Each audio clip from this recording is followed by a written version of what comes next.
ಈ ನಮಗೆ ಉಪೇಂದ್ರ ಅವರು ಒಂದು ಇಂಟರ್ವ್ಯೂ ಬಂದಿದ್ರು, ಅವ್ರು ಒಂದು ಲಾಜಿಕಲ್ ಪಾಯಿಂಟ್ ಹೇಳಿದ್ರು ನನಗೆ. ಒಬ್ಬ ಕ್ಯಾಂಡಿಡೇಟ್ 100 ಕೋಟಿ ಖರ್ಚು ಮಾಡ್ತಾನೆ ಎಲೆಕ್ಷನ್ಗೆ ಅಂದರೆ, ಅದೇ 100 ಕೋಟಿ ಬ್ಯಾಂಕಲ್ಲಿ ಇಟ್ಟಿದ್ರೆ ಅವನಿಗೆ ಒಂದು 70-75 ತಿಂಗಳ ಬಡ್ಡಿ ಬರ್ತಿತ್ತು, ಆರಾಮಾಗಿರ್ಬೋದು. ತಿಂಗಳಿಗೆ 70-70.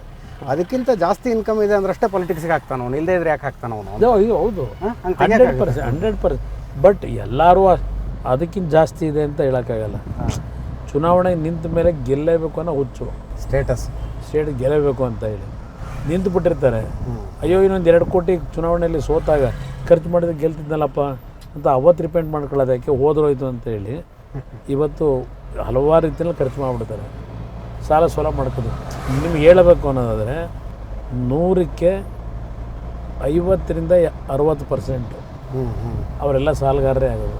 ಬಟ್ ಇಂಥದ್ದು ಕರ್ನಾಟಕದಲ್ಲೇ ಜಾಸ್ತಿ ಸರ್. ನಾನು ಈ ನಾರ್ತ್ ಇಂಡಿಯಾ ಇಲ್ಲಿ ನಮ್ಮ ಸದರ್ನ್ ಇಂಡಿಯಾ, ಅದೇ ಸೌತ್ ಇಂಡಿಯಾದಲ್ಲಿ ಜಾಸ್ತಿ. ಸೌತ್ ಇಂಡಿಯಾ ಕಡೆ ಅದನ್ನು ಬೆಳೆಸ್ಬಿಟ್ಟಿದ್ದೀವಿ. ಈಗ ಯಾವ ರಾಜ್ಯಕ್ಕೆ ಹೋಗಿ ಈ ಸಿಸ್ಟಮ್ ಬಂದುಬಿಡ್ತು. ಈಗ ಅದೇ ಉತ್ತರ ಇಂಡಿಯಾದಲ್ಲಿ ಇಷ್ಟು ಖರ್ಚಿಲ್ಲ. ಅಲ್ಲಿ ಯಾವುದೋ ನಮ್ಮ BJP ಬಂದ ಮೇಲೆ ಆ್ಯಕ್ಚುಲಿ ರಾಮಂದು ಮತ್ತು ಹಿಂದುತ್ವ ಇದೆಲ್ಲ ತಗೊಂಡ ಮೇಲೆ ಒಂದು ಸೆಂಟಿಮೆಂಟಲ್ಲಿ ದುಡ್ಡಿಂದ ಕೆಲವು ರಾಜಕಾರಣಲ್ಲಿ ನಡೀತಿದೆ. ನಾನು ಗುಜರಾತ್ MLA ಒಬ್ಬರು ಸಿಕ್ಕಿದ್ರು, ಅವ್ರ ಕಡೆ 1 ಕೋಟಿ ಖರ್ಚು ಮಾಡ್ರೆ ಹೈರಾಣ ಬಿಡ್ತಾರೆ. 1 ಕೋಟಿ ಖರ್ಚಾದಂತಾರೆ. ಸತ್ಯ. ನಾವೀಗ ಅದನ್ನೇ ಎಲ್ಲರೂ ಮಾತಾಡೋದು, ಅಯ್ಯೋ ಉತ್ತರ ಇಂಡಿಯಾನೇ ಸರಿಯಪ್ಪ, ಇಲ್ಲೇ ನಾವು ಮನೆ ಹಾಳು ಮಾಡ್ಕೊಂಡ್ಬಿಡ್ತೀವಿ ಅಂತ.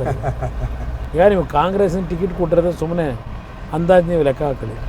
ಈಗ 28 ಕ್ಷೇತ್ರದಲ್ಲಿ ಯಾವ್ಯಾವ ಕ್ಷೇತ್ರದಲ್ಲಿ, ಈಗ ಮಂಡ್ಯದಲ್ಲಿ ಯಾವ ಆಧಾರದ ಮೇಲೆ ಟಿಕೆಟ್ ಕೊಟ್ಟರು ಮಂಡ್ಯ ಅಭ್ಯರ್ಥಿ, ಇವತ್ತು ಅವನ ಬ್ಯಾಕ್ಗ್ರೌಂಡ್ ತಗೊಂಡ್ಬಿಟ್ರೆ ನಿಮಗೆ, ಯಾಕೆಂದರೆ ಎಲ್ಲ ಪಕ್ಷಗಳಿಂದಲೂ ಅವ್ರು ಬೆನಿಫಿಟ್ ತಗೋತಾರೆ. ಇವತ್ತು ಅಂಥವರೆಲ್ಲ ರಾಜಕಾರಣಿಗೆ ಬಂದುಬಿಟ್ರೆ ಸಿಸ್ಟಮ್ ನಾವು ಎಲ್ಲಿಗೆ ತಗೊಂಡೋಗ್ತೀವಿ?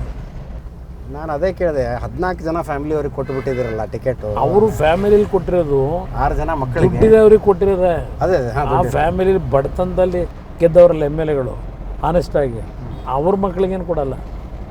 ನೀವು ತೆಗೆದುಬಿಟ್ಟು ಅವ್ರ ಬ್ಯಾಕ್ಗ್ರೌಂಡೆಲ್ಲ ನೋಡಿ, ಅವ್ರು ಕನಿಷ್ಠ ಒಂದು 100 ಕೋಟಿ ಪಾರ್ಲಿಮೆಂಟ್ ಚುನಾವಣೆಯಲ್ಲಿ ಹಾಕ್ತಾರೆ.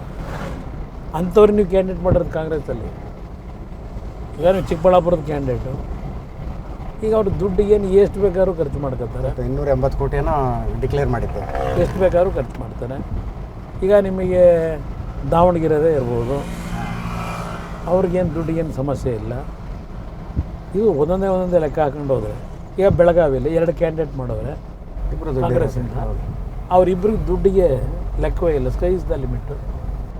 ಈಗ ಬಿಜಾಪುರದಲ್ಲೂ ಮಂತ್ರಿ ಮಗಳನ್ನ ತಗೊಂಡೋಗಿ ಅಲ್ಲಿ ಹಾಕಿದ್ದೀರಿ, ಬಾಗಲಕೋಟೆಯಲ್ಲಿ ಸಂಯುಕ್ತ ಪಾಟೀಲ್. ಸುಮ್ಮನೆ ಇವೆಲ್ಲ ಚರ್ಚೆ ಮಾಡ್ತಾ ಹೋದರೆ ನಾವು ಹುಚ್ಚರಾಯ್ತೀವಿ ಅಷ್ಟೇ ಚರ್ಚೆ ಮಾಡಿ.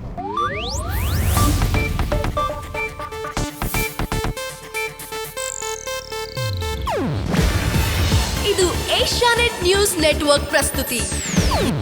ನೀವು ನೋಡ್ತಿದ್ದೀರಾ ಏಷ್ಯಾನೆಟ್ ಸುವರ್ಣ ನ್ಯೂಸ್.